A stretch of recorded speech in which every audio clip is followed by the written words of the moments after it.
Katibu mkuu amesema kwamba sisi ambao tunakipigania chama hiki, sisi ambao tunaipigania katiba ya chama hiki, sisi tunalipwa sijui milioni 2, kitu ambacho ni uzushi na ni uongo mkubwa sana.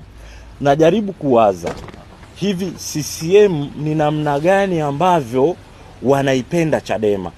Yaani CCM leo waipende Chadema kiasi kwamba CCM imfadhili mtu ambaye anaipigania katiba ya chama chetu. Kwa sababu sisi tunachokipigania ni katiba ya chama chetu. Katiba iko wazi.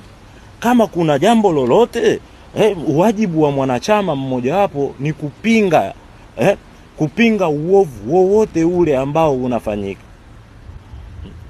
Sasa yeye katibu mkuu akisema kwamba sisi tunalipwa, najaribu kuendelea kujiuliza, je, wakati ule mheshimiwa mwenyekiti wa chama sasa hivi Mheshimiwa Lissu alipokuwa makamu mwenyekiti, alivyokuwa anatoka na kusema kwamba kuna fedha chafu ndani ya chama, je, na yeye alikuwa amelipwa na CCM?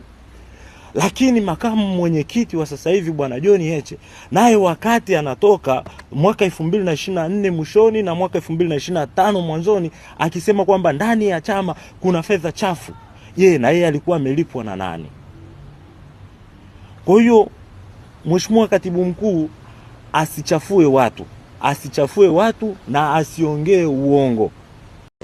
Yako maeneo kuna mambo yanafanyika ambayo hayapendezi. Mimi naona kwenye mitandao, kwa sababu na mimi pia nipo kwenye mitandao hiyo. Baadhi ya watu wanapita katika maeneo, katika wilaya zetu, katika vijiwe vyetu, hususan kwa maeneo ya vijana, na kuwaambia vijana kwamba vijana ni lazima tuandamane ili tutafute katiba mpya. Katiba hiyo mpya unaizungumza katiba gani? Mtu ambaye hakuwa na ilani, mtu ambaye hakuwa na mikutano, mtu ambaye hakushiriki lolote, leo hii anakwambia tuandamane, tufanye fujo, tupate katiba mpya. Wakati sisi ambao tumefanya mikutano, tumeomba ridhaa ya wananchi, tumewaambia wananchi juu ya mikakati yetu kupitia ilani yetu ambayo mwenyekiti wetu hapa ametukabidhi, tumepata kuwaambia watu juu ya mambo makubwa tunakwenda kuyafanyia. Na moja ya jambo hilo, ndugu zangu, ni uwepo wa katiba mpya. Katiba mpya imeelezwa kwenye ilani ya Chama cha Mapinduzi, na kwamba ndani ya miaka 5 inayofuata, mheshimiwa mbunge na mheshimiwa wananchi, kwamba tunakwenda kuwapatia katiba mpya. Lakini katiba hii mpya ambayo imeahidiwa ni katiba ambayo itatokana na nyinyi wananchi wenyewe.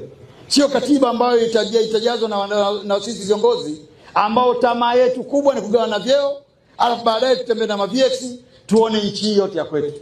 Tunataka katiba mpya ambayo itakwenda kusema wananchi wa Urambo wanatatua vipi kero yao ya bei za kuuza tumbaku yao. Ndio katiba tunayoitaka. Lakini tunataka katiba ambayo itaeleza maendeleo yanaonekana Dodoma, nayo pia yapatikane Urambo. Katiba mpya ambayo itaeleza juu ya mambo mazuri yanayotakiwa katika nchi yetu. Sio katiba ya viongozi watakwenda kugawana vyeo. Leo hii wanapita kila sehemu wanasema.